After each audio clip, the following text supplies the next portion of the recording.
विघ्नेश्वराय वरदाय जगदिताय नागाननाय श्रुतियाज्ञ विभूषिताय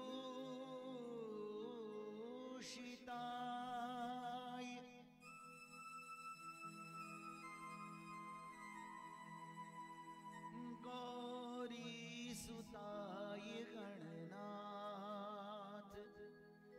नमो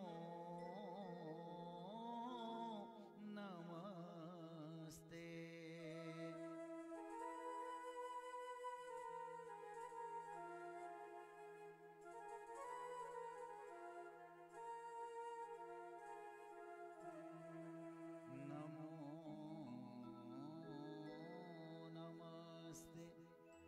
नमो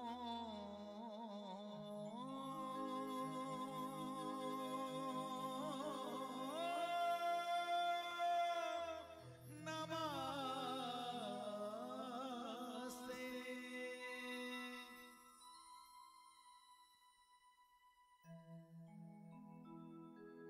लाल देह लाली लसे और उधरी लाल लगो वज्र देह दानो दलन जय जय जय कपिसूर।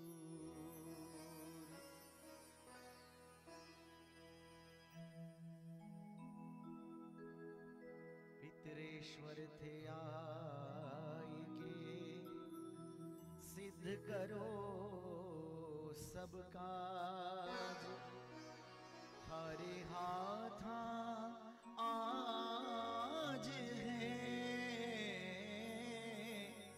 थारे भगत की लाज।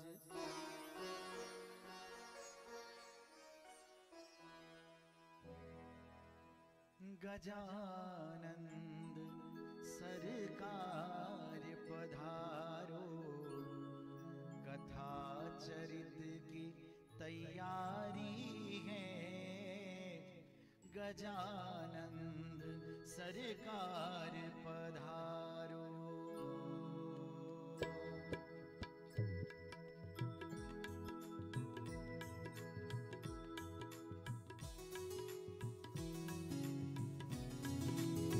जय हो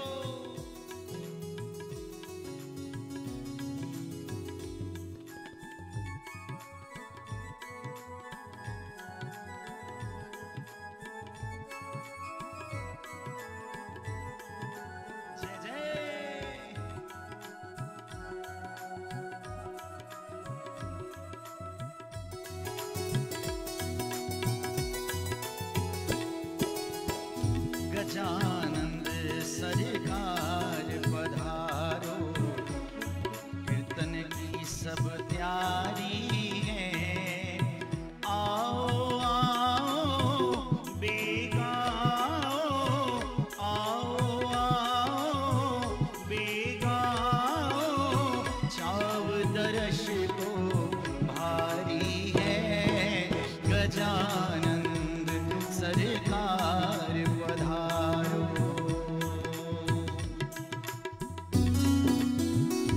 जय हो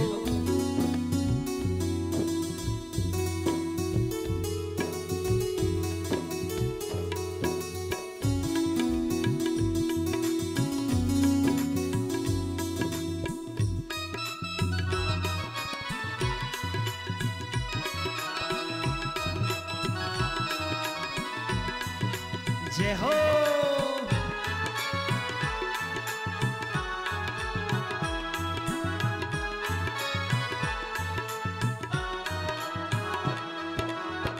हे आओ जत काम बणीला था पर सारी बाजी है।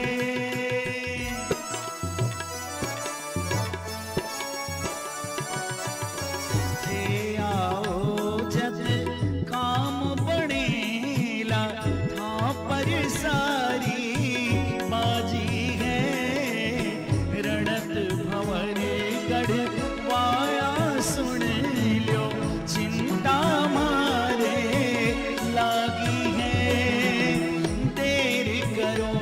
मत ना तरसाओ, देर करो मत ना तरसाओ, चरणा अरज गुजारी है। गजानंद सरकार पधारो, कीर्तन की सब त्यारी है। गजानंद सरकार पधारो। जय हो।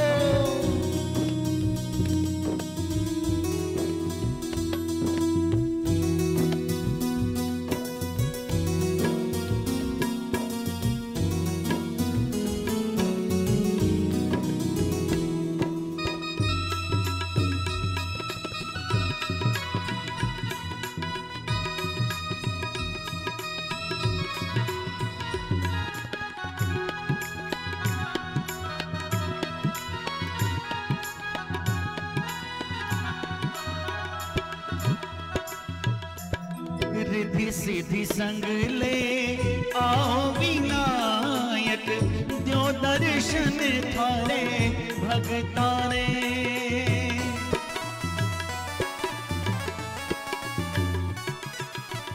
रिद्धि सिद्धि संग ले आओ विनायक, द्यो दर्शन थारे भगताने। भोग लगावा लगावा, पुष्प चढ़ावा चरणा में। गजानंद थारे हाथा में, गजानंद थारे हाथा में। अब तो लाज हमारी है।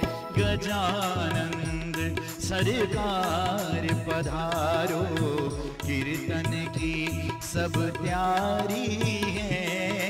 गजानंद सरकार पधारो।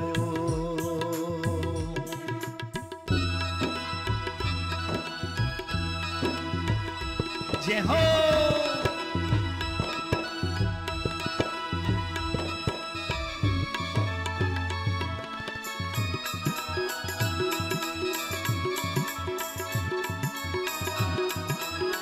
जय हो।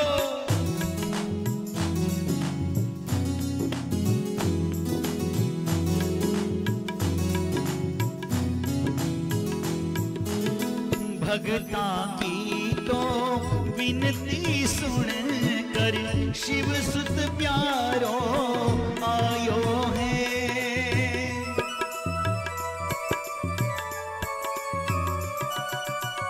भगता की तो विनती सुन कर, शिव सुत प्यारो आयो है। जय जयकार करो गणपति की, आकर मन हर्षायो है। बरसे लो अब रस भजना में, बरसे लो रस अब भजना में। नंदो महिमा भारी है। गजानंद सरकार पधारो, कीर्तन की सब त्यारी है। गजानंद सरकार पधारो, कीर्तन की सब त्यारी है। आओ आओ बेगा, आओ आओ बेगा, चाव दर्श को भारी है। गजानंद सरकार पधारो, गजानंद सरकार पधारो, गजानंद सरकार पधारो। बोल सद के दातार की जय, बोल गणेश जी महाराज की जय, बोल सच्चे दरबार की जय। श्री गणेशाय नमः। श्री जानकी वल्लभो विजयते। शांतं शाश्वतं प्रमेयमानघम्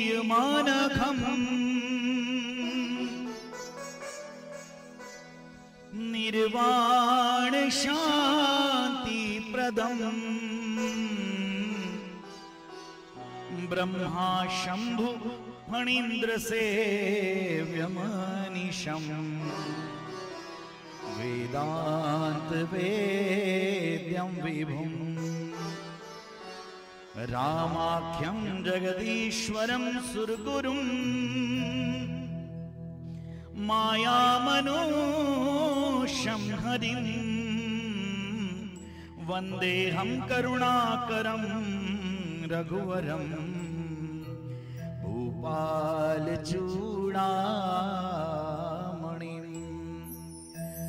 नान्या स्पृहा रघुपते हृदये स्मदीये सत्यं वदामि च भवान् खिलान्तरात्मा भक्तिं प्रयच्छ रघुपुङ्गवनिर्भरा मे कामादिदोषरहितं कुरु मानसं च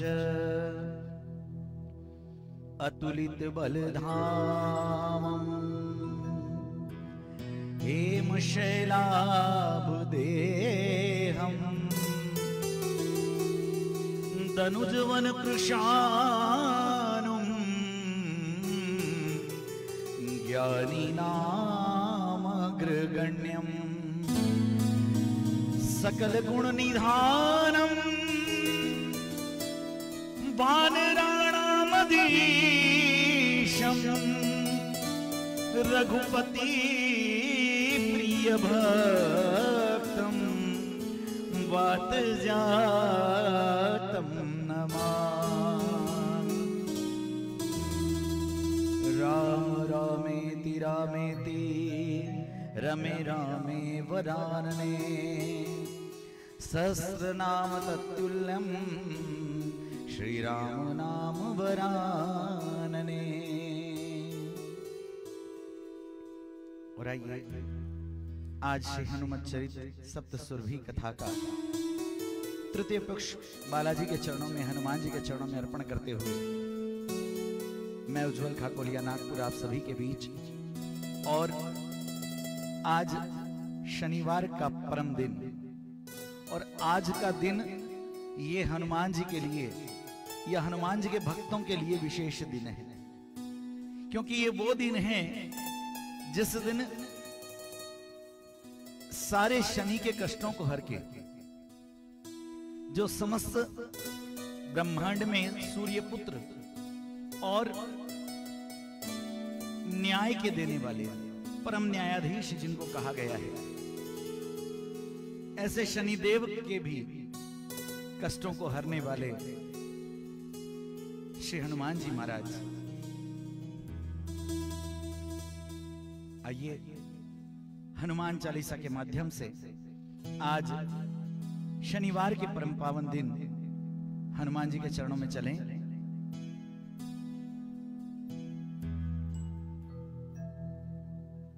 श्री गुरु चरण सरोज रज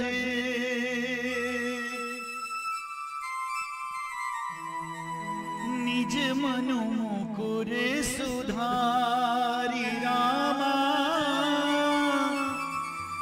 निज मनु मुकुर सुधारि बरनउँ रघुबर बिमल जसु जो दायक फल चार बुद्धिहीन तनु जानिके सुमिरो पवन कुमार रामा सुमिरो पवन कुमार बल बुद्धि विद्या देहु मोहि हरहु कलेश विकार सियावर रामचंद्र भज है शरणम जय सिया राम जय जय सिया राम, जय सिया राम जय जय सिया राम, जय सिया राम जय जय सिया राम, जय सिया राम जय जय सिया राम।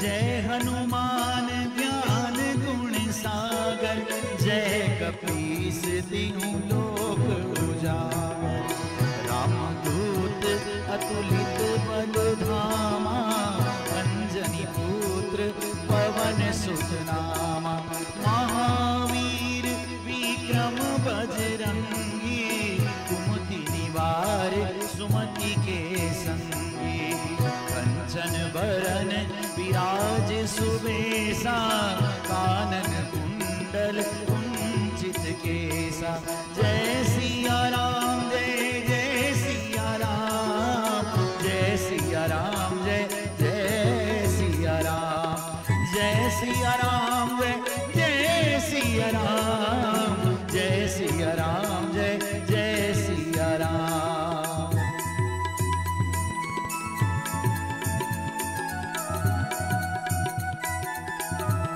जय हो।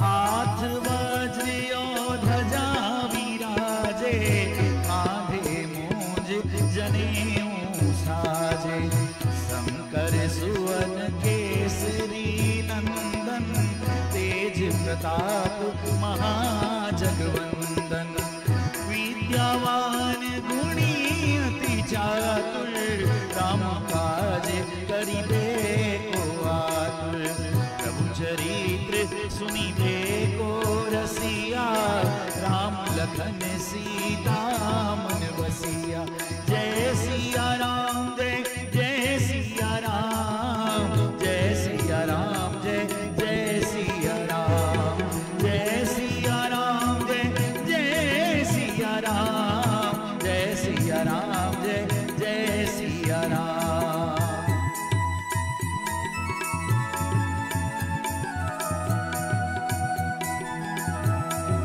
जय हो।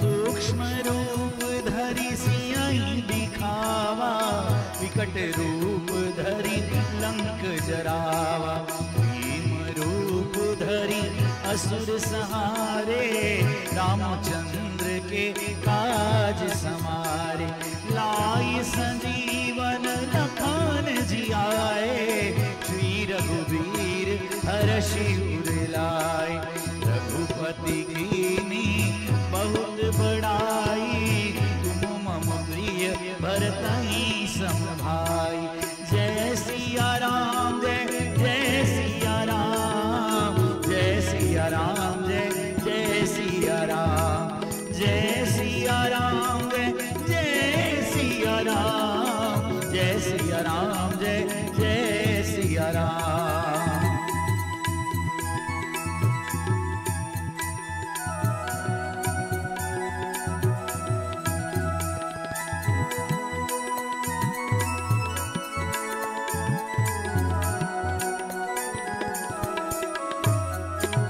सहस बदन तुमरो जस गावे, अस कहि श्रीपति कंठ लगावे, सनकादिक ब्रह्मादि मुनीसा, नारद सारद सहित अहिंसा, जम कुबेर दिगपाल जहाते, कवि कोविद कहीं सके कहाते, तुम उपकार सुग्रीवहि कीना, राम मिलाए राजपद दीना, जय सिया राम जय जय सिया राम, जय सिया राम जय जय सिया राम, जय जय सिया राम, जय सिया राम, जय जय सिया राम।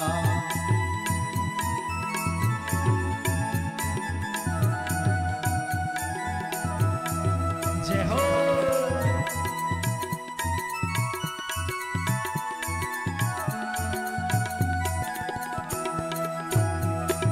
तुम्हारो मंत्र विभीषण माना, लंकेश्वर भय सब जुग जाना। जुग सहस्र जो जन पर भानु, लील्यो ताहि मधुर फल जानो। प्रभु मुद्रिका मिली मुख माई, जल्दी लागी गए अचरज नाई।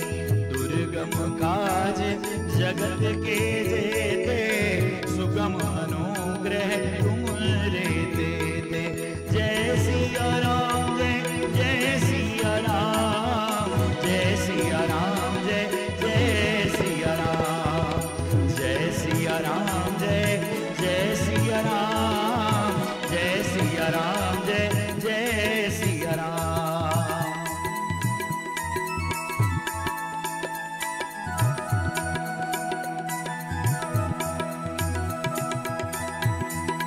जय हो।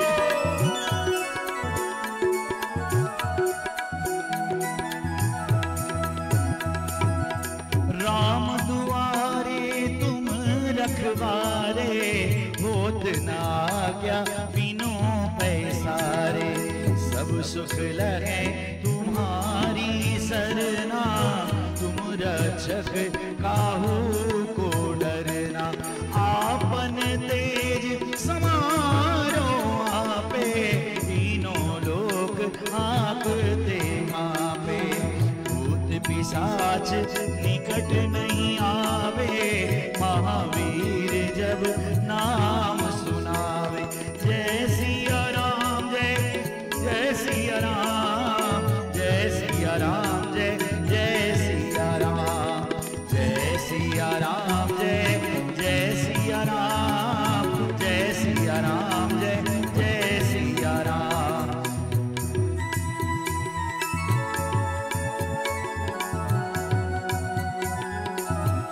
जय हो।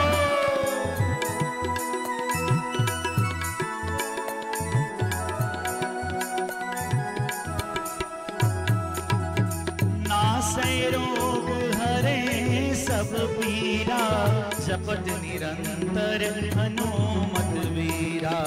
संकट दे हनुमान छुड़ावे, मन क्रम वचन ध्यान जो लावे। सब पर राम तपस्वी राजा, तिनके काज सकल तुम साजा। और मनोरथ जो कोई लावे, सोई अमित जीवन फल पावे। जय सिया राम, जय जय सिया राम, जय सिया राम, जय जय सिया राम। जय सिया राम, जय जय सिया राम, जय सिया राम, जय जय सिया राम। जय हो।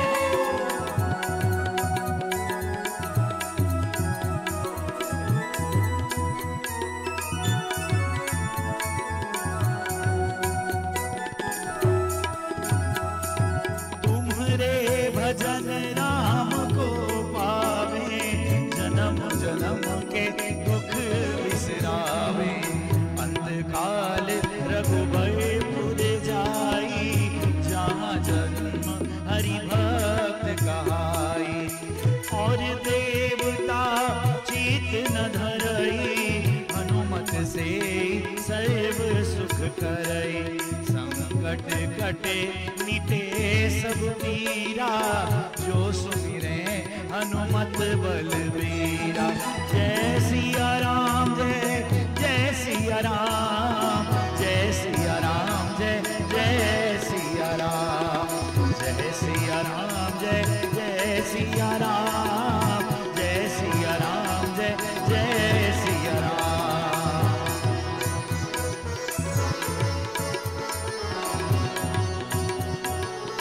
जय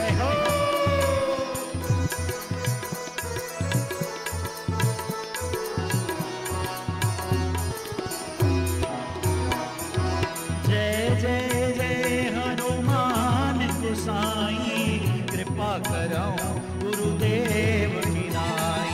जो सत बार पाठ कर कोई छूट ही बंदी महासुख होई। जो यह पढ़े हनुमान चालीसा होई सीधी साखी गौरी सा। तुलसीदास सदा हरि चेरा कीजे नाथ हृदय मंदिरा। अवर तनय संकट हरन मंगल मूरति रूप रामा मंगल मूरति रूप। राम लखन सीता सहित हृदय बसऊं सुरभूप। सियावर रामचंद्र पद है शरणम।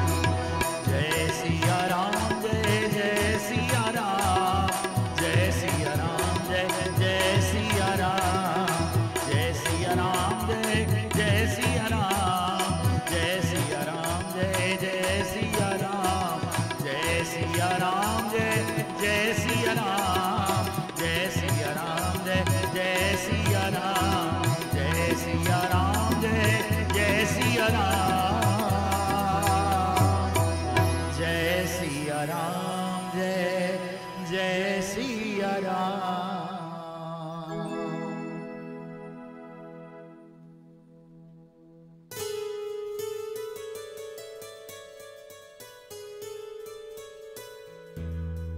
अखिल ब्रह्मांड नायक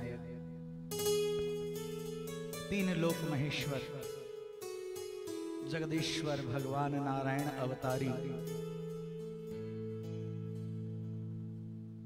हर पूजित हनुमत सेवित भगवान सीताराम जी के चरणों में कोटिश वंदन करते हुए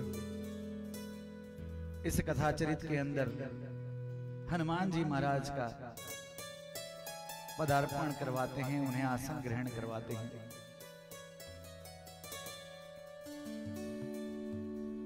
आइए हनुमत पधारिए,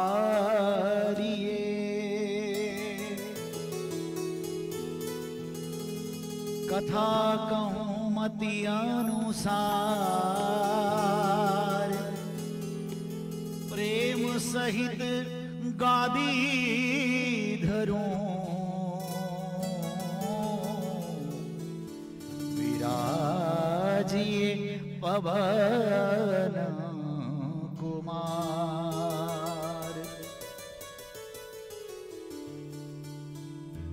श्री राम जय जय राम। श्री राम जय जय राम। श्री राम जय जय राम।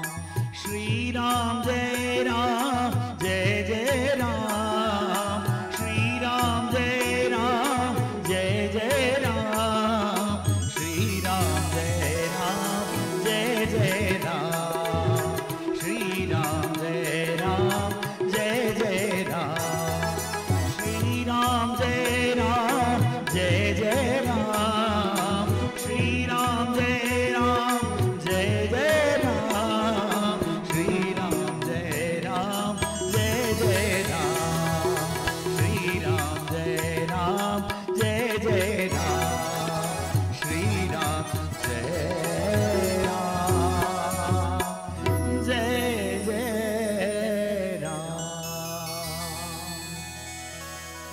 भगवत चरणों के उपासक हरि नाम के प्यासे भक्त शिरोमणि केसरी नंदन पवन सुत शंकर सुवन हनुमान जी महाराज। इस कथा में उनकी कथा है, इसलिए आए ना आए, क्योंकि एकमात्र ऐसे देव हैं जिनको अहंकार छुआ भी नहीं है कहीं भी, जो अपने किए हुए कार्यों का भी श्रेय औरों को देते रहते हैं। ऐसे हनुमान जी महाराज अहंकार का लेश मात्र भी जिनमें नहीं, इस बात की प्रौढ़ता नहीं, इस बात का गर्व नहीं कि एक वानर होते हुए केवल दास्य भक्ति के कारण जिन्होंने अपने आप में देवत्व को प्राप्त किया, 84 लाख योनियों में परमात्मा ने दिए हुए इस मानवीय देह के लिए कहा जाता है ये मुक्ति का द्वार है। बालपने में किसी संत के मुंह से सुनी हुई एक कथा याद आती है। उन्होंने एक कथा में कहा था श्रीमद् भागवत की कि एक बड़ा सा कमरा है और इस कमरे में 83,99,999 खिड़कियां हैं और एक द्वार है जिसका नाम है मानव जन्म। अगर इस बार भी अगर चुक गए तो फिर से श्रीमद् भागवत में व्यास जी महाराज जैसे लिखते हैं, पुनरपि मरणम पुनरपि जननम पुनरपि मृत्य जठरे शयनम। उसी प्रकार बार बार इस संसार सागर में इस जन्म मृत्यु के चक्र में फंसे रहना पड़ेगा। भगवान राम जी ने साधारण मानव अवतार लेकर एक साधारण नर देवत्व को कैसे प्राप्त कर सकता है? अपने आचरण से, अपने सदाचार से, अपने नियमों से, शास्त्रोक्त जीवन से।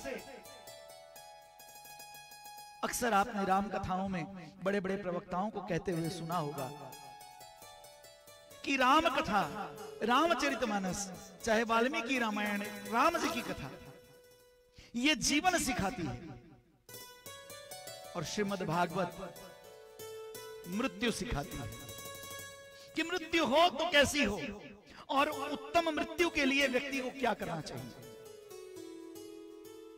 परमात्मा तत्व को अपने अंदर धारण करते हुए भी, साक्षात जगत पिता जगतपति नारायण के अवतार होते हुए भी राम जी ने वो आदर्श प्रस्तुत किया संसार के आगे कि एक पुत्र को कैसे होना चाहिए, एक माता को कैसे होना चाहिए। और तुलसी बाबा ने तो रामचरितमानस में और उनसे पहले वाल्मीकि जी, पूरे राम कथा के, रामायण के जितने पात्र हैं अगर आप देखिए, हर एक पात्र अपने आप में उत्तम है और एक से एक शिक्षा देने लायक है, शिक्षाप्रद हर एक का चरित्र है। और जो जगत का गुरु बनकर सबको इस बात की शिक्षा दे सके, इस बात का आदर्श प्रस्तुत कर सके, सन्मार्ग पर चलने की राह बता सके, ऐसे ये देव साक्षात भगवान शिव शंकर रुद्रावतार हनुमान जी महाराज।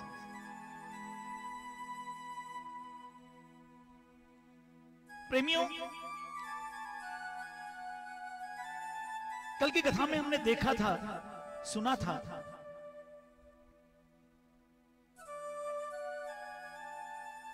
कि हनुमान जी महाराज छोटे से वानर के रूप में राम जी के पास जाकर रहने लगे थे। कई वर्षों तक वहां रहे। कुमारावस्था में पहुंचने लगे। इधर महर्षि विश्वामित्र का आगमन हुआ अवधपुरी में और वो अपने साथ राम लक्ष्मण को ले जाने के लिए उद्यत हुए।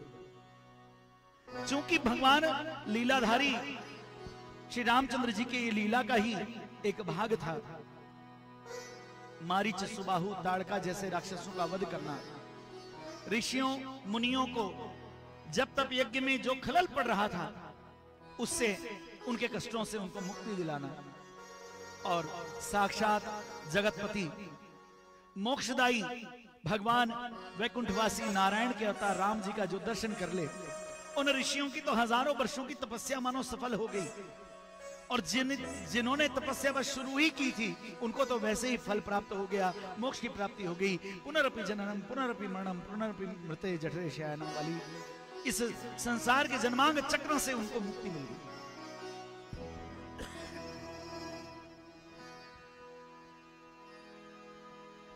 और चूंकि इस लीला को करना था तो लीलाधाम ने क्या किया? लीलाधाम ने हनुमान जी को एकांत में बुलाकर कहा कि हनुमान, मैं स्वयं भी आपसे दूर नहीं रह सकता, आप जैसे भक्तों का तो मुझे खुद को इंतजार रहता है, मुझे आपका सानिध्य अति पसंद आता है, परंतु क्या करूं, ये सारी लीलाएं भी करना है, मेरी आज्ञा का पालन करो। आप अभी यहां से लौट जाओ फिर से गंधमादन पर्वत की ओर, सुमेरु पर्वत की ओर, अपने माता पिता के पास, और समय आने पर आप वानरराज बाली के भाई सुग्रीव, उनके पास जाकर आप रहना, उनके साथ रहना। और जैसे कि मैंने कल भी कहा था कि जन्म की कथा में ही जब शिक्षा ग्रहण कर रहे थे, क्षमा करें, शिक्षा ग्रहण कर रहे थे, तो गुरु दक्षिणा के रूप में हनुमान जी महाराज ने भगवान सूर्य को ये वचन दिया था, ये प्रतिज्ञा की थी कि मैं महाराज सुग्रीव का साथ कभी नहीं छोड़ूंगा, हर पल उनके साथ रहकर उनकी रक्षा करूंगा। और वो समय निकट आने वाला था। लीलाधाम भगवान सियावर रामचंद्र जी की ये कृपा, भगवान राम जी और लक्ष्मण जी महर्षि विश्वामित्र के साथ जाकर उधर अपनी लीलाओं को देख कर रहे थे, और इधर हनुमान जी महाराज गंधमादन पर्वत पर, सुमेरु पर्वत पर अपने पिता भगवान वानरराज केसरी के पास और माता अंजना के पास लौट आए।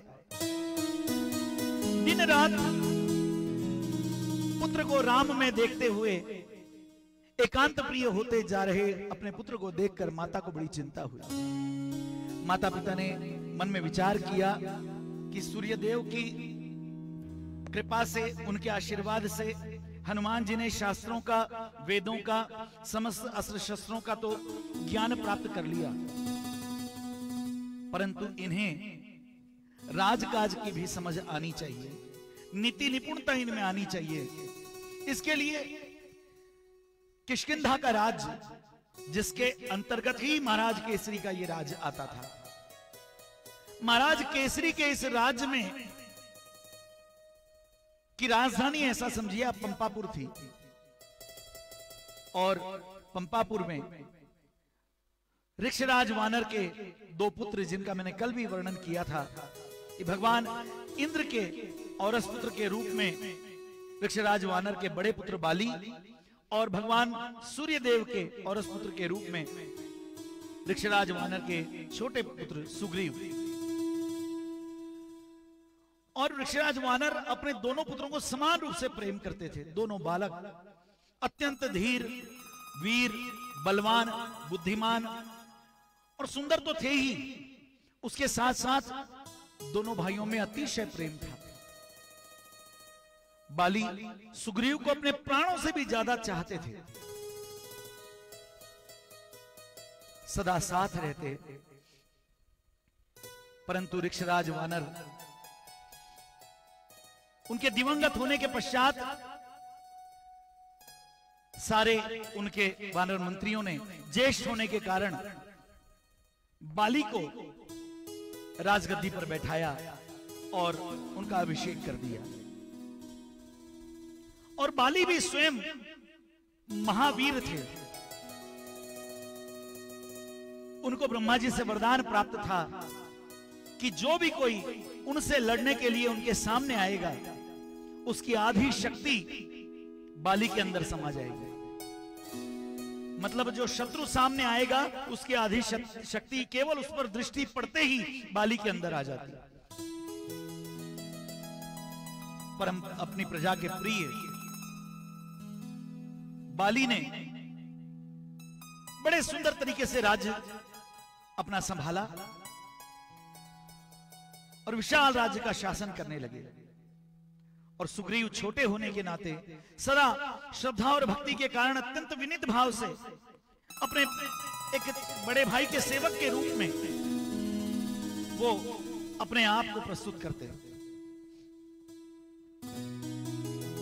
यहां जैसे ही केसरी जी ने हनुमान जी को राजनीति का ज्ञान प्राप्त करने के लिए पंपापुर भेजने का निश्चय किया, माता पिता के परम भक्त हनुमान जी महाराज अपने माता पिता के चरणों में शीश नवाकर और किष्किंधा के लिए चल पड़े।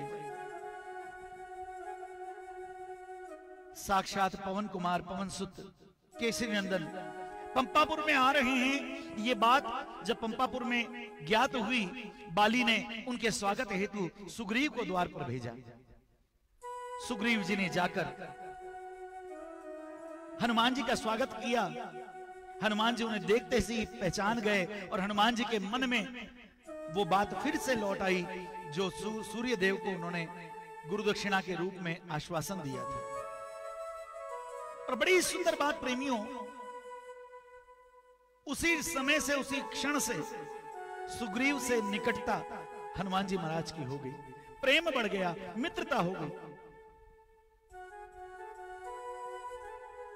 और विशेष बात तो यह थी कि हनुमान जी का चरित्र, हनुमान जी का व्यक्तित्व ही ऐसा था कि परम विद्वान, बुद्धिमान, बलवान, धैर्यवान, सदाचारी और सरलता की सजीव मूर्ति थे। इस कारण बाली भी इन्हें अपना अंतरंग मित्र बनाना चाहता था। परंतु विद्यावारिधि भगवान हनुमान जी, जो अपनी गुरु दक्षिणा की स्मृति सदा रखते थे और सुग्रीव के ही अभिन्न मित्र बने रहे, सुग्रीव के हृदय में भी इनके लिए अत्यंत प्रेम उमड़ आया। बजरंगबली जब पंपा पर पहुंचे थे, उस समय उस किष्किंधा के चारों ओर राक्षसों के राज्य थे। एक तरफ रावण के भाई शक्तिशाली खर और दूषण का राज्य, दूसरी ओर विराध राक्षस का राज्य, और तीसरी ओर सीता का मैया का हरण करने वाले दशानन रावण का निष्कंटक राज्य था। परंतु वानर राज बाली अत्यंत बलशाली होने के कारण सारे असुरों से भयभीत रहा करते और उनके राज्य की सीमा में उपद्रव करने का साहस भी नहीं कर पाते। परंतु राक्षसों की दुष्टता से अवगत होने के कारण बाली निश्चिंत होकर दुष्ट दलन के लिए कहीं दूर जा भी नहीं सकते थे। परंतु जब परम बलशाली हनुमान जी का किष्किंधा में आगमन हुआ, बाली की चिंता प्रायः जाती रही। उनको लगा कि अब मेरे पास में बड़ा ही सुंदर और नीतिवान और बलशाली एक मंत्री आ गया है। हनुमान जी ने भी बालपने में जब माता के मुख से बहुत सारी कथाएं पुराणों में सुनी थी, तभी से राक्षसों के प्रति उनका द्वेष बढ़ता गया था। उन्होंने आसपास की उस पूरी जितनी भी जगह थी, जितने भी राज्य थे छोटे छोटे, उन सब में राक्षसों के आतंक को लगभग खत्म कर दिया। और राक्षस राज दशानन, जो स्वयं बाली से हारा हुआ था, अपने मिले हुए वरदान के उन्मत्त होकर रावण ने बाली को ललकारा था, और बाली ने अपने बल से, अपने पौरुषता से, अपनी वीरता से बाली को, रावण को 6 महीने तक अपनी कांख में रखकर और समस्त ब्रह्मांड का चक्कर काटा था। और बड़ी मुश्किल से रावण अपने प्राण बचा पाया। ये बात उतनी ही सटीक थी, उतनी ही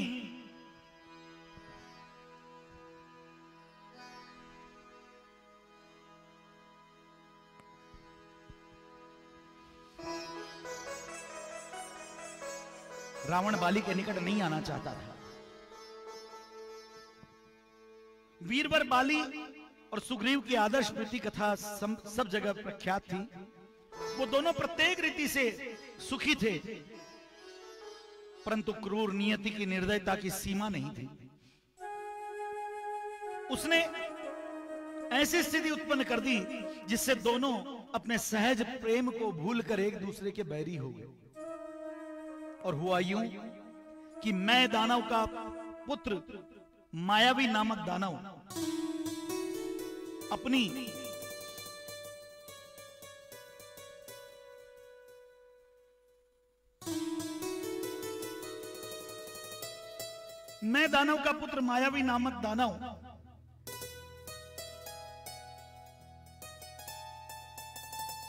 अपनी शक्ति एवं वीरता के उन्मत्त होकर जिसने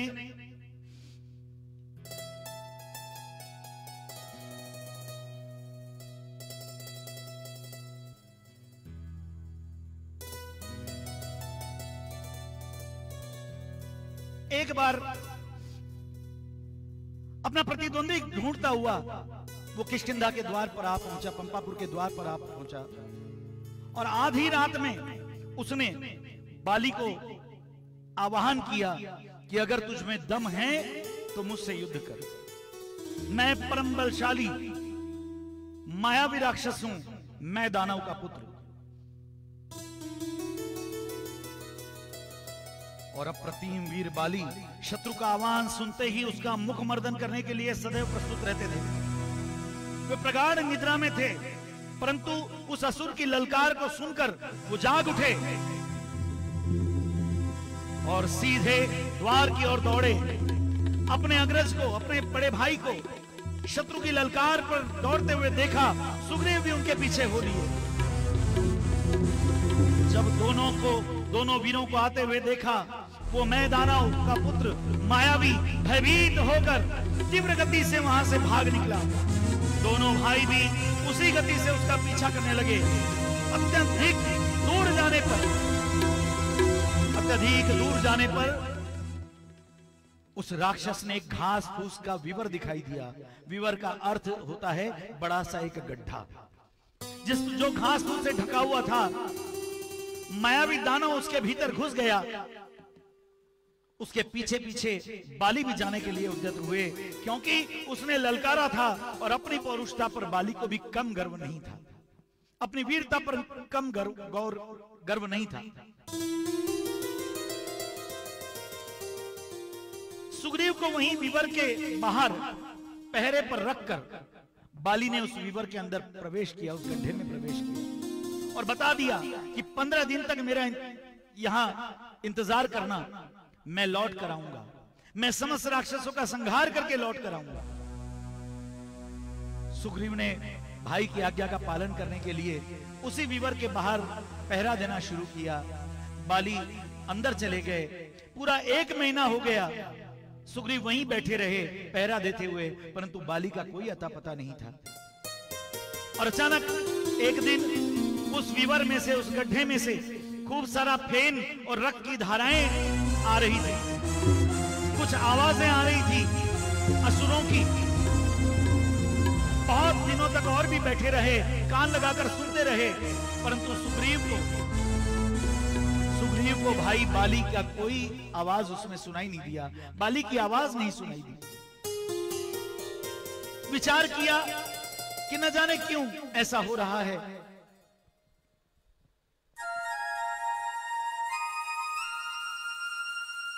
जब बहुत देर तक, बहुत दिनों तक इंतजार करने के बाद भी जब बाली का कोई अता पता नहीं समझ आ रहा था, केवल रक्त की धाराएं उस विवर से बही जा रही थी, सुग्रीव को लगा कि राक्षसों ने उनके बड़े भाई बाली का वध कर दिया है।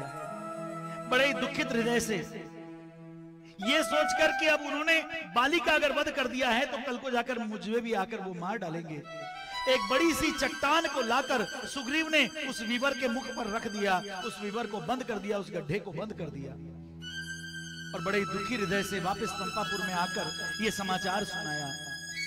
सती तारामती ने बहुत विलाप किया। अंगद अश्रु बहाने लगे और राज्य के सारे मंत्रियों और नीतिमत मंत्रियों द्वारा ये निर्णय लिया गया कि अंगद अभी उम्र में छोटे हैं, तो सुग्रीव को इस राजगद्दी पर बैठा दिया जाए। सुग्रीव का राज्याभिषेक हो गया, अंगद को युवराज बना दिया गया।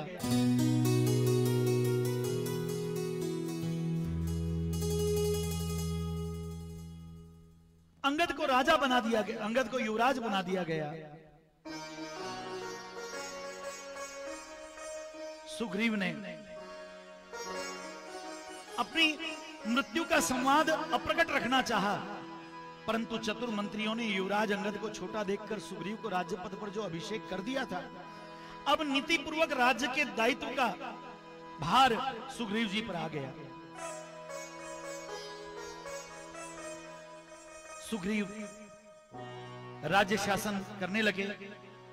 इधर वीरवर बाली भी असुरों के समस्त साथियों का वध करने के बाद राजधानी लौटे। जब उन्होंने अनुज सुग्रीव को अपने स्थान पर राज्य पद का उपभोग करते हुए देखा, तब उनके नेत्र क्रोध से लाल हो गए। उन्होंने सोचा, इसी स्वार्थी भाई ने मेरी स्त्री और राज्य का सुख भोगने के लिए उस विवर के द्वार पर विशाल चट्टान को रख दिया, जिससे मैं बाहर ना निकल सकूं और वहां दम घुटकर ही मेरा अंत हो जाए। ये विचार मन में आते ही उनकी क्रोधाग्नि प्रज्वलित हो उठी और बाली क्रोधोन्मत्त हो गए, क्रोध में जलने लगे, आंखें लाल हो गई। अपने बड़े भाई को देखते ही उनका राज्य वापस कर दिया सुग्रीव जी ने। वे उन्हें वस्तुतः समझाने का बहुत प्रयास करने लगे, परंतु अतिशय क्रोध के वशीभूत होने के कारण सुग्रीव के कट्टर शत्रु हो गए बड़े भाई बाली। उन्होंने राज्य तो सुग्रीव से लिया ही, इसके साथ साथ सुग्रीव की पत्नी रूमा को भी अपने वश में कर लिया और सुग्रीव का वध भी कर ही डालना चाहते थे, परंतु प्राण रक्षा के लिए अपने कुछ मंत्रियों के साथ सुग्रीव वहां से भाग पड़े। भयभीत सुग्रीव भागे जा रहे थे और बाली उन्हें मार डालने के लिए उनके पीछे लगे हुए थे। सारे नद नदियां, वनों, पर्वतों, समुद्रों एवं नगरों को छोड़ते सुग्रीव दौड़ते जा रहे थे। कहीं कुछ दिन रुकने का साहस उनमें नहीं रह गया था। बाली जो प्राण घातक शत्रु की तरह सुग्रीव जी के पीछे पड़े हुए थे, भागते दौड़ते सुग्रीव हिमालय, मेरू और उत्तर समुद्र तक जाकर भी बाली से अपना पीछा नहीं छुड़ा सके। उन्हें कहीं शरण नहीं मिली, क्योंकि बाली अति वीर था। उनसे द्रोह कौन करे, उनसे कौन झगड़ा मोल ले।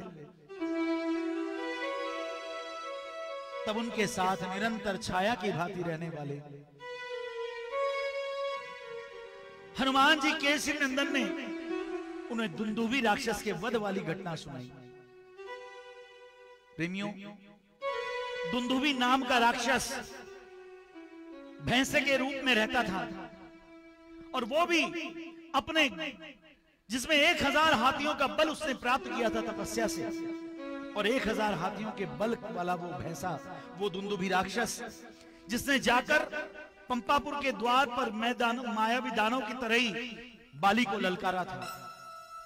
आधी रात में ललकार हुई, सारे अपने पांव के खुरों से पंपापुर के आगे की जमीन उसने खोद डाली और अपने सींगों को जोर जोर से पंपापुर के रक्षा द्वार पर मारने लगा। बाली ने जब इस चुनौती को स्वीकार किया, उसने बाहर आकर उस दुंदुभी नामक राक्षस के मस्तिष्क पर एक जोरदार मुक्का मारा, जिससे मृतप्राय होकर वो डोलने लगा। बाली ने अब उस राक्षस के दोनों सिंग पकड़ लिए, दुंदुभी राक्षस के दोनों सिंग पकड़ लिए और उसे जोर जोर से घुमाने लगा। बहुत देर तक सारे चारों दिशाओं में घुमाने के बाद जोर से जमीन पर पटक दिया। फिर भी अपने पौरुषता की, अपनी वीरता की डींगे हाँकता हुआ वो दुंदुभी राक्षस फिर से खड़ा हुआ। बाली ने उसे अपनी मुष्टिकाओं से इतना मारा कि उसके प्राण पखेरु उड़ने लगे। फिर से उसको पूंछ से उठाकर, दुंदुभी राक्षस को पूंछ से उठाकर जमीन पर दे पटका। उसके बाद जब वो मृतप्राय होकर प्राण छोड़ने ही वाला था, उसके नाक से, कान से, नथुनियों से रक्त की धाराएं बहने लगी, लेकिन बाली ने उसे नहीं छोड़ा। उसके ऊपर चढ़ गए, उसको अपनी मुष्टिकाओं से प्रहार करते हुए यमलोक की यात्रा करवाई और उसके उस विशाल काय शरीर को उठाकर 1 योजन दूर फेंक दिया। कहते हैं उस 1 योजन दूर महामुनि मतंग का आश्रम था और उस मतंग जी के आश्रम में मतंग ऋषि अपने ध्यान में मग्न थे। जब जोर से विशाल काय दुंदुभी का मृत शरीर उस आश्रम में जाकर गिरा और उसके शरीर से निकलने वाली जो रक्त की धाराएं थी, उसमें से रक्त के कुछ बूंदे ध्यान मग्न मतंग ऋषि के शरीर पर पड़ी। मतंग ऋषि ने इस रक्त की बूंदों का जब खोज की तो पता चला कि ये दुंदुभी नामक राक्षस, जिसमें 1000 हाथियों का बल था, इसका मृत शरीर यहाँ पड़ा हुआ है। अपने तपोबल से मतंग ऋषि ने जब ध्यान लगाकर देखा कि ये करतूत किसकी है, वे समझ गए। उन्हें वो त्रिकालदर्शी थे, उन्होंने देख लिया कि ये सारी करतूत बाली की है। उन्होंने श्राप दिया कि ऋषमुख पर्वत पर ये जो मेरा आश्रम है, इसके आसपास इस ऋषिमुख पर्वत पे भी अगर बाली ने आने का प्रयास किया तो उसके शरीर के 100 टुकड़े हो जाएंगे। और इस श्राप को आकाशवाणी के माध्यम से मतंग ऋषि जी ने बाली को भी बतला दिया। तो सुग्रीव जी के लिए उपयुक्त इससे और अच्छा कोई स्थान नहीं था। हनुमान जी ने सुझाया कि महाराज दुंदुभ के वध के कारण मिले हुए श्राप के कारण, दुंदुभी वध के कारण मिले हुए श्राप के कारण ऋषिमुख पर्वत पर बाली नहीं आ सकता है। यह उपयुक्त स्थान है जहां हम रह सकते हैं। और ऋषिमुख पर्वत पर सुग्रीव के रहने का समाचार जब बाली को मिला, बाली स्वयं भले ही नहीं जा सकता था, लेकिन उसने अलग अलग अपने शक्तिशाली दूतों द्वारा सुग्रीव को मारने की बड़ी कोशिश करी, परंतु हर बार ढाल बनकर हनुमान जी महाराज उनके सामने आ जाते। और इस बात से अपने आप को थोड़ा सा शांति में मानते हुए चैन की सांस सुग्रीव जी लेकर उस ऋषिमुख पर्वत पर रहने लगे। राजनीति में विशारद कपिराज भगवान हनुमान जी के अत्यंत सम्मान पूर्वक अपने साथ रखते, और आंजनेय हनुमान जी भी सुग्रीव जी के सच्चे शुभचिंतक थे। सुख के दिनों में तो महाराज सभी घिरे रहते हैं, पर दुख में, आपत्ति में जो साथ छोड़कर चले जाते हैं वो सच्चे सुहृद नहीं होते, जो सच्चे मित्र नहीं होते। और हनुमान जी का ये बालपने से ही नियम था कि कोई भी सबल किसी भी निर्बल को अकारण कष्ट न दे। अगर कष्ट देता तो महाराज हनुमान जी क्रुद्ध हो जाते, क्रोधित हो जाते। अंजनानंदन सुख के दिनों में सुग्रीव के साथ रह चुके थे, तो भला इस विपत्ति में वो कैसे सुग्रीव का साथ छोड़ देते।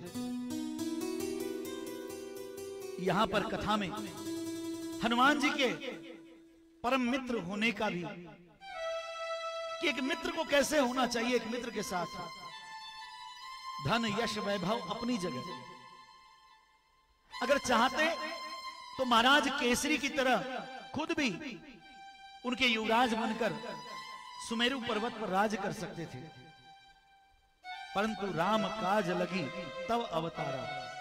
इस उक्ति के अनुसार हनुमान जी महाराज सुग्रीव जी के साथ राम जी की आज्ञा से रहने लगे, और सुग्रीव भी आपदा में सुखानुभूति करते हुए पवन कुमार को अपने मंत्री ही नहीं, अपने अनन्यतम मित्र, सखा, सुहृद और सहोदर, और यहां तक एक भाई की तरह मानने लगे। बाली के द्वारा सर्वस्व छीन लिए जाने पर भी सुग्रीव जी ने अपने अनुपम सचिव हनुमान जी के कारण ऋषिमुख पर्वत पर राजा की भांति सुखपूर्वक निवास करने लगे। हनुमान जी की शक्ति, पराक्रम और विलक्षण बुद्धि पर सुदृढ़ विश्वास के कारण सुग्रीव जी निश्चिंत रहते, परंतु कहते हैं जो कामी पुरुष होता है, जिसमें अहंकार आ जाता है, वो अपनी कामुकता से, अपनी नीचता से बाज नहीं आता। जब देखा कि ऋषिमुख पर्वत छोड़कर सुग्रीव नहीं जा सकते, परंतु हनुमान ऋषिमुख पर्वत के अगल बगल वाले इलाके में नदियों के किनारे बैठकर राम जी का कीर्तन किया करते थे। एक बार बाली को खबर लगी और जाकर देखते हैं बाली, तो क्या देखते हैं कि हनुमान जी नदी के किनारे बैठकर कीर्तन कर रहे हैं। श्री राम जय जय राम, श्री राम जय जय राम, श्री राम जय जय राम, श्री राम जय जय राम, श्री राम जय जय राम, श्री राम जय जय राम। जय हो।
करते हुए बाली ने जब देखा हनुमान जी को, बड़ी मिन्नत करी कि महाराज क्या उस भीरू, क्या उस कायर सुग्रीव का साथ दे रहे हैं? आप चाहें तो मैं आपको पंपापुर में प्रधानमंत्री का पद देने को तैयार हूं। आप जैसे निपुण वीरवान का उस कायर के साथ कोई काम नहीं, आपको तो मुझे जैसे पराक्रमी के साथ होना चाहिए। जब हनुमान जी ने मना कर दिया, हनुमान जी ने बाली को तो नहीं बताया ये बात कि मैंने गुरु दक्षिणा में भगवान सूर्य देव को वचन दिया है, परंतु इस वचन को तोड़ना अनुचित मानकर हनुमान जी ने बाली को मना कर दिया और बाली क्रोधित हो उठा। बाली ने कहा, अभी तो संध्या हो रही है, मैं अभी तुमको छोड़ रहा हूं। अगर तुम परम बलवान हो, अगर तुम परम शक्तिशाली अपने आप को मानते हो, तो हे हनुमान मुझसे युद्ध करो। मैं कल प्रातः तुम्हारा इसी सरिता के तट पर राह तकूंगा। अगर तुम सच्चे बलवान हो तो मुझसे लड़ने आ जाओ। हनुमान जी ने टालना चाहा, लेकिन बाली ने बहुत उकसाया, तो हनुमान जी ने उस चुनौती को स्वीकार कर लिया। हनुमान जी ने उस चुनौती को स्वीकार कर लिया। कहते हैं उसी रात्रि में हनुमान जी के पास साक्षात जगत पिता ब्रह्मा जी प्रकट हुए और ब्रह्मा जी ने कहा, हे हनुमान, आप परम बलशाली हैं। आपके बल की तुलना इस संपूर्ण विश्व में, संपूर्ण ब्रह्मांड में किसी और में ऐसा बल नहीं। बाली एक छोटे बालक के भांति जिद कर बैठा है, आपको उससे लड़ने का विचार त्याग देना चाहिए। परंतु हनुमान जी ने तो चुनौती स्वीकार कर ली थी। उन्होंने कहा, प्रभु उसके गर्व का, उसके अभिमान का, उसके दंभ का नाश होना ही चाहिए। इस हेतु लड़ाई तो मैं करूंगा, उससे युद्ध तो मैं करूंगा। ब्रह्मा जी के बार बार समझाने पर कि हनुमान, मैं आपसे केवल इतनी विनती करता हूं कि आप अपने बल का केवल 10वां भाग अपने बल का लेकर आप बाली से युद्ध करने जाएं। क्योंकि ब्रह्मा जी जानते थे जितना बल हनुमान जी में है, अगर बाली की नजर पड़ भी जाए और बाली अगर आधा बल बाली के वरदान के अनुसार बाली में समा भी जाए, तो एक क्षण के 1000वें भाग में भी बाली जीवित नहीं रह पाएगा। इतनी ऊर्जा उसके तन मन और रोम रोम में, एक एक नसों में पहुंच जाएगी कि बाली नजर पड़ते ही वही मृत्यु को प्राप्त हो जाएगा। और चूंकि परमात्मा की लीला है, भगवान राम जी के ही हाथों बाली का वध होना विधाता का लेख था, तो हनुमान जी ये कार्य कैसे कर सकते थे? ब्रह्मदेव के बार बार समझाने पर हनुमान जी ने अपनी 90% शक्ति को उसी अपनी गुफा में ऋषिमुख पर्वत पर छोड़ दिया और केवल 10% मतलब अपनी शक्ति का केवल 10वां भाग अपने शरीर में लेकर और बाली से युद्ध करने के लिए गए। कहते हैं जब बाली ललकारते हुए हनुमान जी के सामने आया, तो हनुमान जी के 10वें भाग वाली शक्ति की आधी शक्ति बाली में समा गई। अर्थात हनुमान जी के शक्ति का केवल 5% अंक अगर बाली के अंदर समाया, तो बाली के सारी धमनियों में से अपने आप फटकर रक्त प्रवाहित होने लगा। वो समझ नहीं पा रहा था कि इतनी ऊर्जा उसके अंदर कैसे आ गई, और वो अपनी ऊर्जा का स्खलन करने के लिए यहां वहां पूरे ब्रह्मांड में भागता फिरा। युद्ध तो दूर रहा, वो एक टक लगाए हनुमान जी को देख तक नहीं पाए। जब दौड़ते भागते अपनी ऊर्जा का स्खलन करते हुए, ऊर्जा को खर्चित करते हुए जब बाली यहां से वहां भागने लगा, तब बाली के सामने ब्रह्मा जी फिर साक्षात प्रकट हुए और बाली से कहा कि ये तो मेरे कहने से, केवल मेरे कहने से पवन पुत्र ने केवल अपनी 10वें भाग शक्ति का उपयोग किया है। सोचो, अगर पवन पुत्र समस्त शक्तियों के साथ अगर तुम्हारे सामने आ जाते, तो तुम एक क्षण के 1000वें भाग में भी जीवित नहीं रह पाते। अतः पवन कुमार से युद्ध का विचार त्याग कर तुमको हनुमान जी के शरण में जाना चाहिए। क्योंकि बाली का सर चकरा रहा था, उसे ऐसा लग रहा था मानो न जाने कब उसके शरीर की एक एक नस फट जाए और उसमें से रक्त प्रवाहित होने शुरू हो जाए। उसको अपनी मृत्यु निकट दिखी, इसलिए उसने दोनों हाथ जोड़कर त्राहिमाम त्राहिमाम त्राहिमाम की गुहार लगाई और हनुमान जी से युद्ध समाप्त कर, युद्ध का विचार त्याग कर करुणा करने के लिए प्रार्थना करी।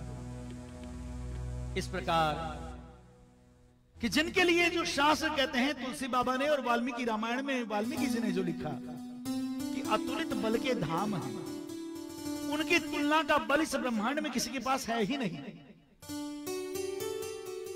परंतु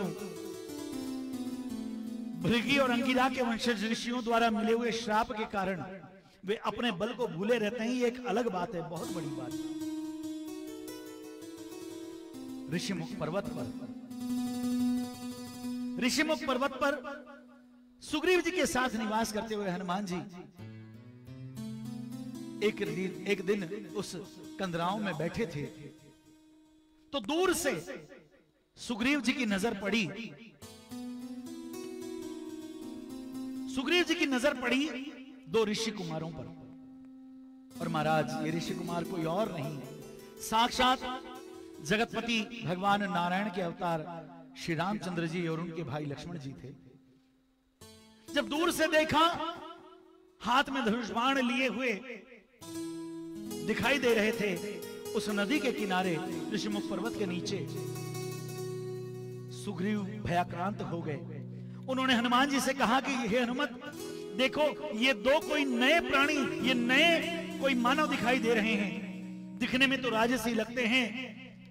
कहते हैं राजाओं की बड़ी आपस में मित्रता होती है, न जाने मेरे भाई के बाली के ये कौन से मित्र हैं जिनके कारण ये मुझे मारने के लिए ऋषिमुख पर्वत की ओर आ रहे हैं। हे हनुमान, तुम सर्व विद्वान हो, तुम वाक्पटुता में निपुण हो, तुम्हारी वाक्पटुता का सारा ब्रह्मांड लोहा मानता है। मेरे कहने मात्र से तुम जाकर अपना वेश बदलकर जाकर इनकी थाह लो कि ये कौन हैं, कहां से आए हैं और इस ऋषिमुख पर्वत पर आने का इनका अभिप्राय क्या है। हनुमान जी ने अपने राजा सुग्रीव जी की आज्ञा मानी, दोनों हाथ जोड़कर निवेदन करने लगे कि महाराज मैं अभी जाता हूं और आपका कार्य सिद्ध करता हूं। कई वर्ष बीत चुके थे, बीच में राम जी से मिले हुए। राम जी भी अब कुमारावस्था से प्रौढ़ावस्था में पहुंच गए थे। राम जी का विवाह हो गया। दशानन रावण मारीच को स्वर्ण मृग बनाकर जहां पंचवटी में राम जी रहते थे, कुटिया बनाकर राम जी, लक्ष्मण जी और सीता जी थी, वहां एक भिक्षुक का रूप धारण करके आया और उस कपटी रावण ने सीता जी का हरण कर लिया था।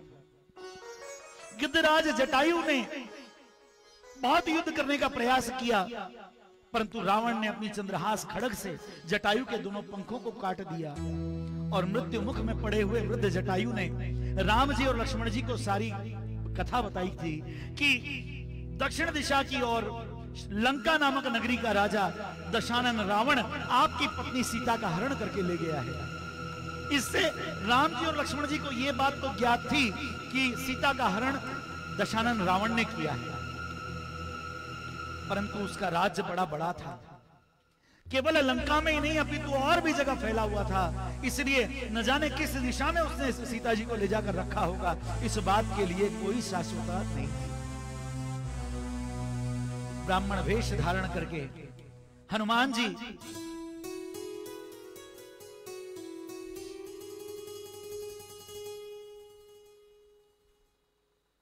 ब्राह्मण वेश धारण करके राम जी और लक्ष्मण जी के समक्ष आकर प्रकट हुए हनुमान जी महाराज,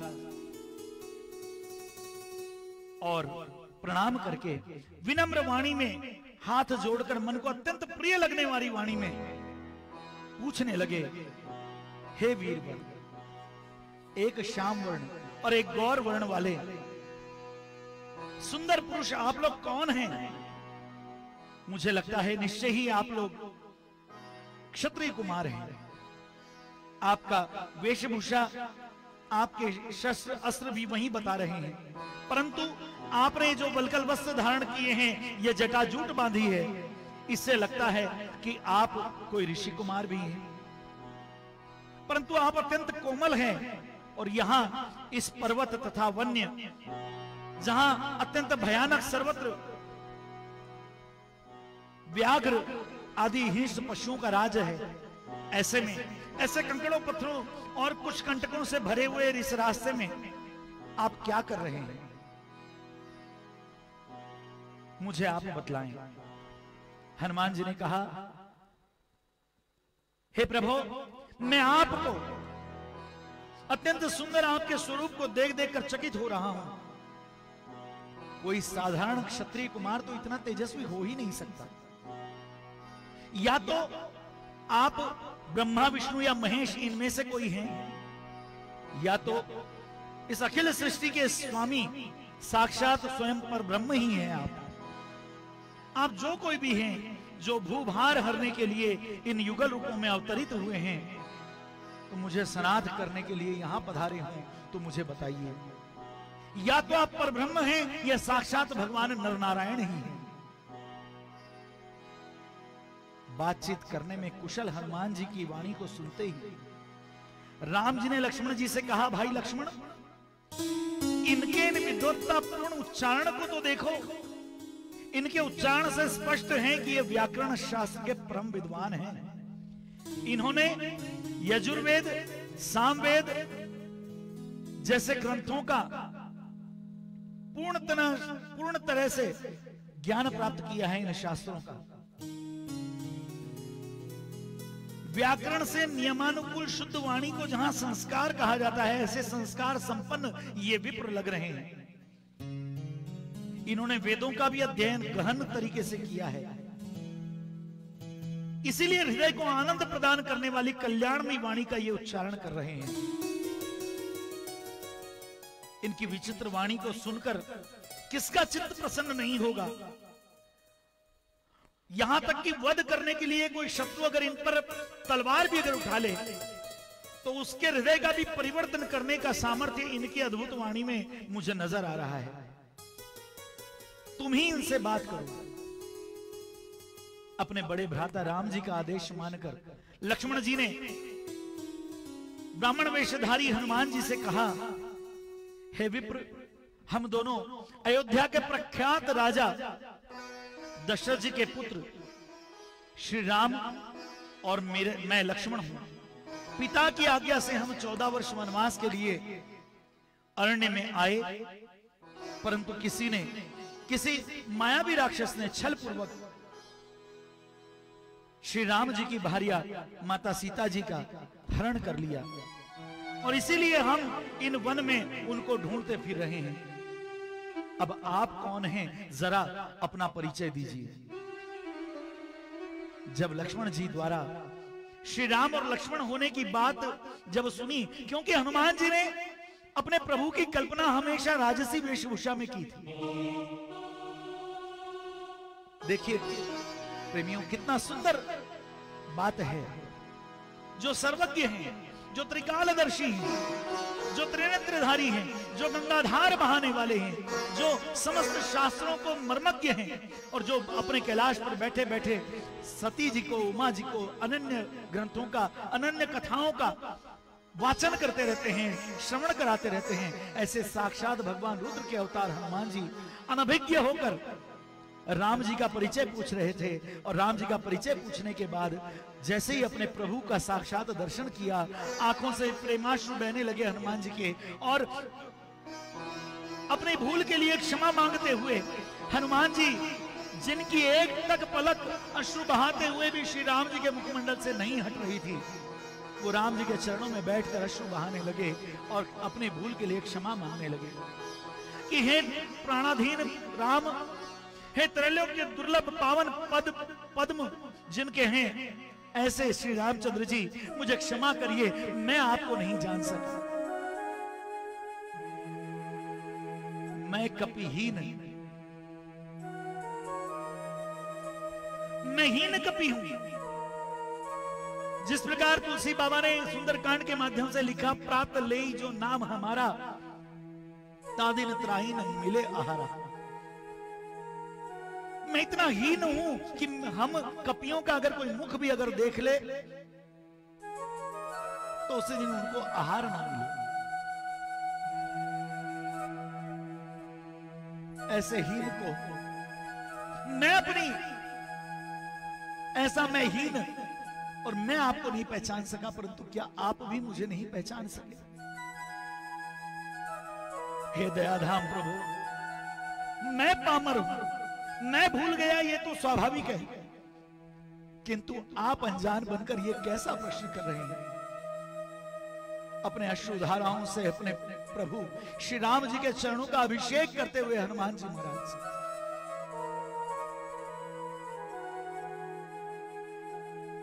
अश्रु बहाते हुए हनुमान को देखा, राम जी ने उठाकर सीने से लगा लिया।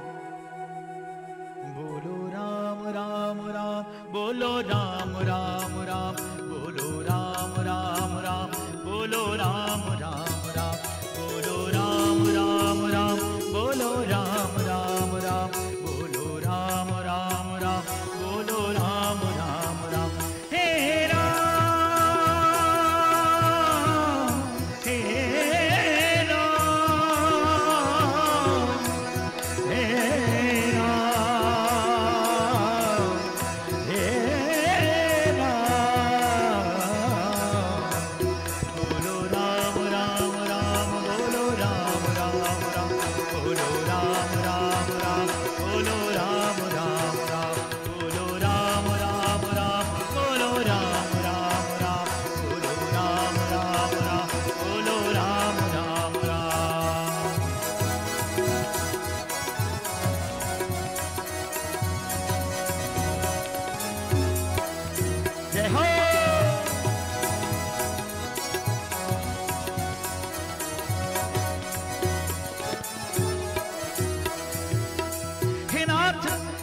सिंधु मुझे अपना लीजिए। इस भाव को प्रभु के चरणों में गिरे हुए हनुमान जी बार बार कह रहे हैं और साक्षात श्री रामचंद्र जी उन्हें उठाकर अपने सीने से लगाते हैं।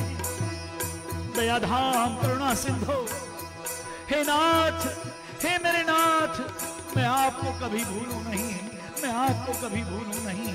ऐसा वरदान मांगते हुए हनुमान जी महाराज प्रेमाश्रुओं से अपने प्रभु को आलिंगन कर रहे हैं।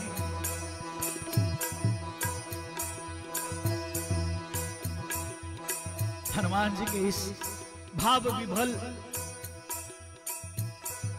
चित्र को देखकर राम जी ने हनुमान जी को अपने सीने से हटाया, सामने लक्ष्मण जी को प्रणाम करके अभिवादन किया हनुमान जी ने, और दोनों से यहां आने का प्रयोजन तो जान ही चुके थे। उनके मन से ये अधीरता, ये व्याकुलता ही नहीं निकल रही थी उनके चित्त से। बार बार प्रभु से कह रहे, प्रभु मैं मोहग्रस्त, मैं अज्ञान के अंधकार में पड़ा हुआ कुटिल हृदय हूं, उस पर आपने मुझे विस्मरण कर दिया, फिर मेरी क्या दशा हो?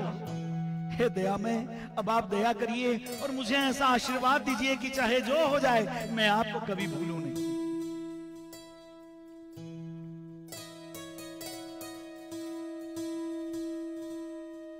प्रभु के चरणों में गिरते हुए, प्रभु के आलिंगन करते हुए हनुमान जी को यह ध्यान ही नहीं रहा कि कब उनका बनाया हुआ वो छद्म ब्राह्मण का वेश अपने आप ही चला गया और वे वानर वेश में ही आ गए, वानर रूप में ही आ गए। दोनों की अद्भुत दशा थी, भक्त की और भगवान की। प्रेम मूर्ति भगवान राम अपना मंगलमय कर, मंगलमय हस्त हनुमान जी के मस्तक पर फेर रहे थे और वे शिशु की भांति परम प्रभु के विशाल वक्ष से चिपके हुए सिसक रहे थे। हनुमान जी की वाणी अवरुद्ध हो रही थी। प्रभु श्री राम द्वारा भूल के लिए क्षमा कर देने का आभास हनुमान जी ने प्राप्त किया, लक्ष्मण जी के चरणों में प्रणाम किया। इसके बाद हनुमान जी ने भगवान श्री राम जी को सुग्रीव का परिचय दिया। कहा कि प्रभु, अपने ज्येष्ठ भ्राता बाली की भयानक शत्रुता के कारण सुग्रीव ऋषिमुख पर्वत पर अपने कुछ मंत्रियों के साथ निवास कर रहे हैं। वे राज्य से बहिष्कृत हैं और स्त्री के वियोग में अतिशय दुखी हैं। वे वनों पर्वतों में विपत्ति के दिन व्यतीत कर रहे हैं। यही स्थिति आपकी भी है। सुग्रीव को समर्थ सहयोग की आवश्यकता है। अगर आप उनका सहयोग करें, आप अगर उनसे मित्रता कर लें, तो उनका दुख भी दूर हो सकता है और वो हजारों नहीं करोड़ों वानरों के अधिपति बनकर आपकी उचित सहायता भी कर सकते हैं। भगवान श्री राम की स्वीकृति मिली इस बात को, और हनुमान जी ने उन दोनों युगल मूर्तियों को अपने कंधे पर बैठाकर ऋषिमुख पर्वत के लिए चल पड़े। श्री राम जी और लक्ष्मण जी सहित अपनी ओर आते देखकर सुग्रीव को भी बड़ी प्रसन्नता हुई और वो भी कीर्तन में लीन हो गए। श्री राम जय जय राम, श्री राम जय जय राम, श्री राम जय जय राम, श्री राम जय जय राम, श्री राम जय जय राम, श्री राम जय जय राम, श्री राम जय जय राम, श्री राम जय जय राम, श्री राम जय जय राम, श्री राम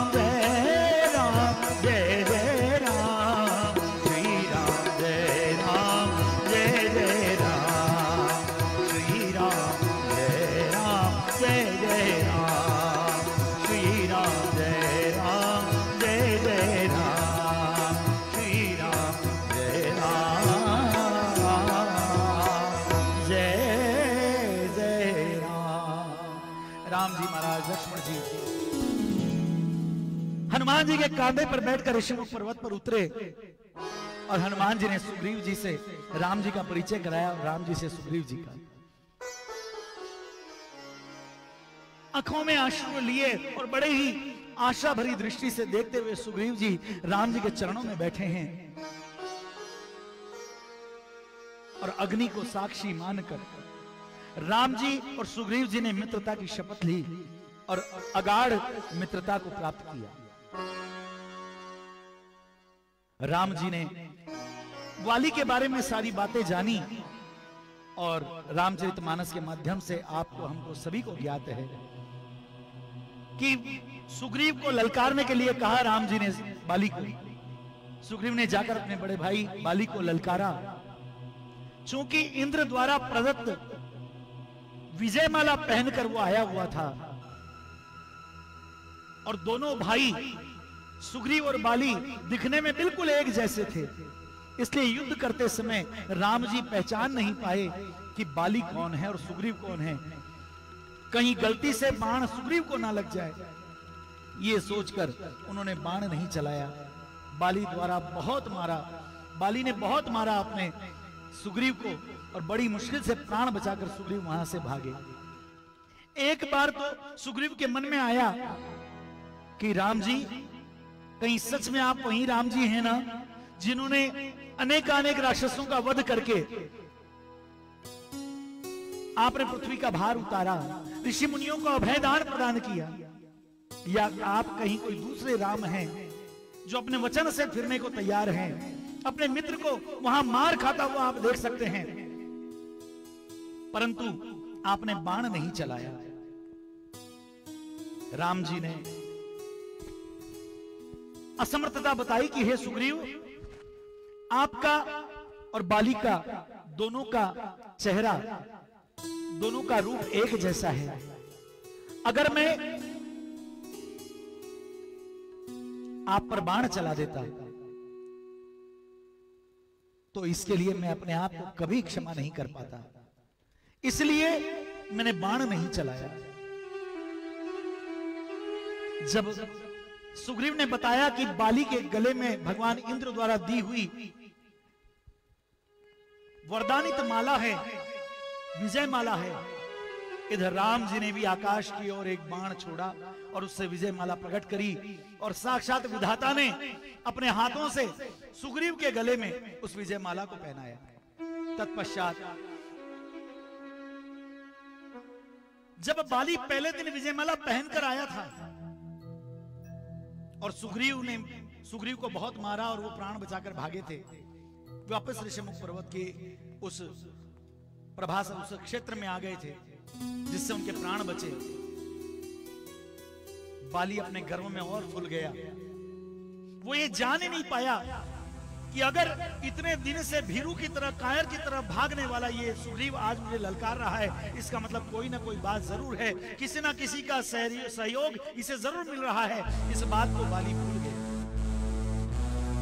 और बाली ने उस दिन विजयमाला पहने बिना ही, जब दूसरी बार सुग्रीव ने ललकारा तो वो विजयमाला पहने बिना ही उठकर सीधे दौड़ता हुआ युद्ध करने के लिए आ गया। अब माला केवल सुग्रीव के गले में थी, बाली के गले में माला नहीं थी। राम जी ने निशाना साधा और एक ही बाण से बाली को स्वलोक गमन करवा दिया। बोल भक्तवत्सल भगवान की। बाली को मोक्ष प्रदान करने लगे भगवान नारायण। जब प्राण छूटने वाले थे बाली के, राम जी जाकर हनुमान जी समेत समस्त मंत्रियों सुग्रीव के समेत वहां जाकर खड़े हो गए। बाली ने पूछा, हे नारायण, मैंने ऐसा कौन सा अपराध आपका किया था कि जिस कारण मैं बैरी सुग्रीव पियारा? राम जी ने कहा, तुमने मेरा नहीं अपितु मेरे मित्र का द्रोह किया है। सुग्रीव से मेरी घनिष्ठ मित्रता हो गई है और जो अपने मित्र को विपत्ति में देखकर, उसके कष्टों को देखकर भी उसके कष्टों को मिटाने के लिए आगे नहीं आता, ऐसे मित्र को धिक्कार है। यह शास्त्रों के विरुद्ध है कि मित्रता निभाने के लिए मित्र को आगे आना ही चाहिए। मित्रता की मिसाल मैंने प्रस्तुत करी है और तुमने, जब सुग्रीव ने बार बार तुमको बताने का प्रयास किया कि असलियत क्या है, तुमने वो सुनना भी गंवारा नहीं चाहा। तुमने इसकी पत्नी को भी हथिया लिया, सती रूमा को भी तुमने हथिया लिया। कहते हैं छोटा भाई पुत्र के समान होता है और छोटे भाई की पत्नी तुम्हारे लिए पुत्र वधू समान थी, तुमने उसका भी भोग करना चाहा। ये पाप तुमने किया है, इस कारण से तुम इस गति को प्राप्त हो रहे हो।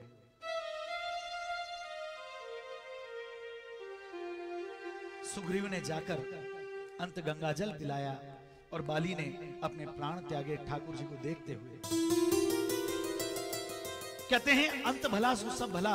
अंत में बाली प्राण उत्सर्ग करते समय उसे समझ आ गई ये बात कि और इससे अच्छी मृत्यु मेरी नहीं हो सकती थी। भगवान को प्रणाम करते हुए कहने लगा बाली कि हे नारायण, साक्षात चतुर्भुज रूप का मुझे दर्शन करा दीजिए ताकि मेरी गति अच्छे से हो। मैं भगवान इंद्र का और पुत्र हूं, वृक्षराज वानरराज का मैं ज्येष्ठ पुत्र हूं। मेरी गति को आप करिए और वैकुंठ में अपने चरणों में मोक्ष प्रदान करिए। भगवान नारायण ने, भगवान रामचंद्र जी ने केवल और केवल एकमात्र बाली को उस समय चतुर्भुज नारायण का दर्शन कराया, अपने रूप का दर्शन, अपने मूल रूप का दर्शन कराया और बाली ने ठाकुर जी का दर्शन करते हुए अपने प्राणों को छोड़ा और परम गति को प्राप्त किया। भगवान राम जी ने लक्ष्मण जी को साथ में भेजकर सुग्रीव और अंगद के द्वारा बाली का अंत्य संस्कार करवाया और सारी क्रियाएं, सारी कर्मकांड होने के पश्चात उचित मुहूर्त देखकर लक्ष्मण जी को बोलकर श्री राम जी ने सुग्रीव को पंपापुर का राजा बना दिया। क्योंकि बारिश का समय, बरसात की ऋतु शुरू हो गई थी, उन दिनों में कहीं भी जाना उचित नहीं था। यह देखते हुए सुग्रीव ने कुछ महीने रुककर फिर सब वानरों द्वारा सीता जी की खोज का आश्वासन दिया। राम जी प्रवर्षण पर्वत पर जाकर इस चातुर्मास, इस वर्षा ऋतु में प्रवर्षण पर्वत पर जाकर निवास कर रहे थे और यहाँ सुग्रीव समस्त राज्य का भोग करते हुए अपनी पत्नी रूमा के साथ भोग विलास में रत हो गए। बारिश की ऋतु भी चली गई। राम जी ने लक्ष्मण जी को याद दिलाया कि भाई देखो, लगता है राज्य मिल गया, स्त्री मिल गई, उसके आहार स्वरूप, उसके फल स्वरूप अपने भोग विलास में इतने उन्मत्त हो गए सुग्रीव कि हमारी मित्रता और हमारे काम को भी भूल गए। जबकि हनुमान जी भी वहीं पंपापुर में सुग्रीव के मंत्री के रूप में थे।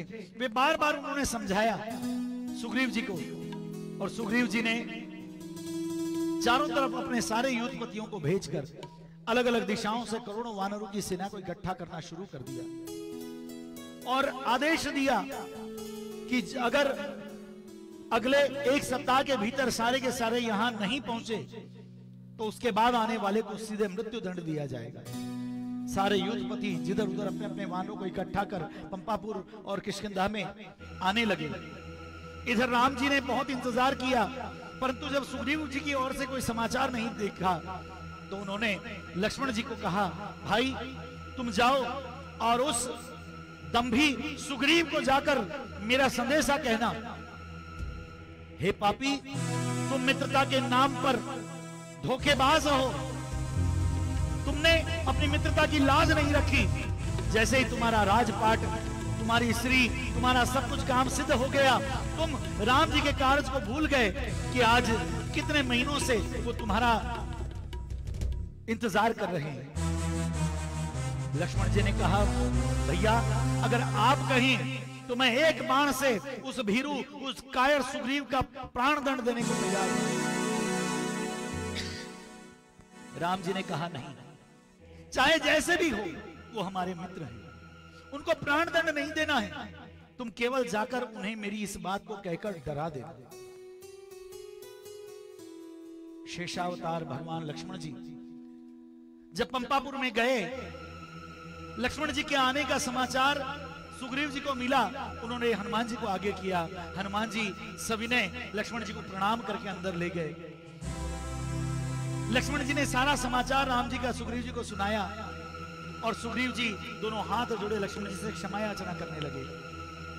लक्ष्मण जी कुछ कहते इससे पूर्व ही हनुमान जी ने समस्त बात बताई कि ऐसी बात बिल्कुल नहीं है भ्राता लक्ष्मण, कि सुग्रीव जी को राम जी के कार्य की चिंता नहीं है, सुग्रीव जी को भी चिंता है। उन्होंने सारे अपने युद्धपतियों को आदेश कर दिया है। करोड़ों करोड़ों वानर इधर जूत के जूत यहां बस आने ही वाले हैं और अब वर्षा अभी अभी रुकी है, अब मार्ग भी प्रशस्त हो जाएंगे, सभी जाने आने के लिए मार्ग भी अनुकूल हो जाएंगे, अब सीता जी की खोज में जाया जाएगा। लक्ष्मण जी का क्रोध शांत हुआ और सुग्रीव समेत समस्तों को लेकर लक्ष्मण जी फिर राम जी की शरण में चले। राम जी के चरणों में क्षमा प्रार्थना करने लगे सुग्रीव जी, और राम जी ने सारी सेनाओं को आदेश करने का मन बनाया। कल की कथा में हम सीता अन्वेषण, सीता जी की खोज की कथा का श्रवण करेंगे। हनुमान जी के अहंकार रहित चरित्र का हम श्रवण और गान करेंगे।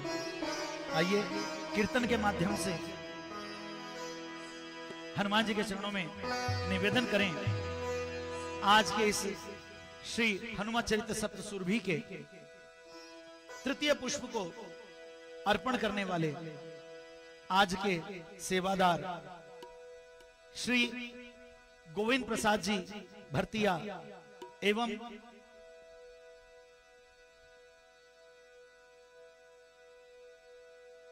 रामा देवी भरतिया जी एवं परिवार पटना एवं विशाखापट्टनम और नरकटियागंज चंपारण बिहार के तुलसियान परिवार द्वारा आज के कथा की यह सेवा है। बालाजी की कृपा सदा आपके परिवार पर बनी रहे। आप अनेकानेक सुखों को प्राप्त करें, कष्टों से पल प्रतिपल बालाजी आपकी रक्षा करें। हनुमत चरित्र का लाभ आप एवं आपकी सातों पीढ़ियों का इसका फल मिले, यही बालाजी के चरण में प्रार्थना करता हूं। श्री राम जय राम जय जय राम, श्री राम जय राम जय जय राम, श्री राम जय राम जय जय राम, श्री राम जय राम जय जय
कथा का आज यहीं विश्राम लेते हुए हनुमान जी की आरती के साथ आज की कथा को यहीं विराम देते हैं।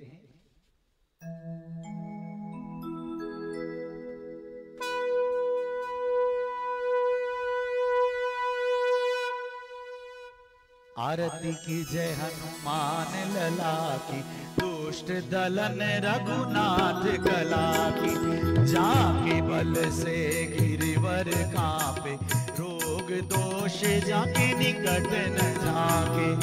अंजनी पुत्र महाबलदाई, संतन के प्रभु सदा सहाय। दे पीड़ा रघुनाथ पठाए, लंका जारी सिया सुदिलाए। लंका सुकोट समुद्र सिखाई, जात पवन सुत बारन लाई। लंका जारी असुर संघारे, सिया राम जी के काज संवारे।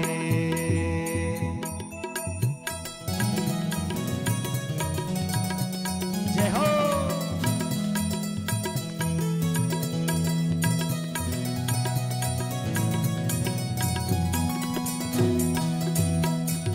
लक्ष्मण मूर्छित पड़े सकारे, आनि सजीवन प्राण उबारे।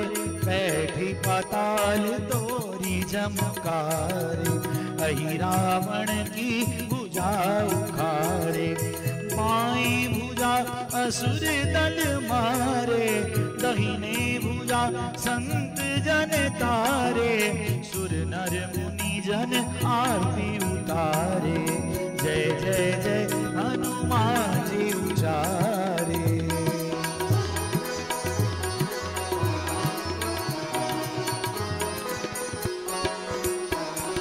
कंचन थाल कपूर लो छाई, आरती करत अंजना माई। जो हनुमान जी की आरती गावे, बसे बैकुंठ परम पद पावे। लंक विध्वंस किए रघुराई, तुलसीदास स्वामी कीरति गाई।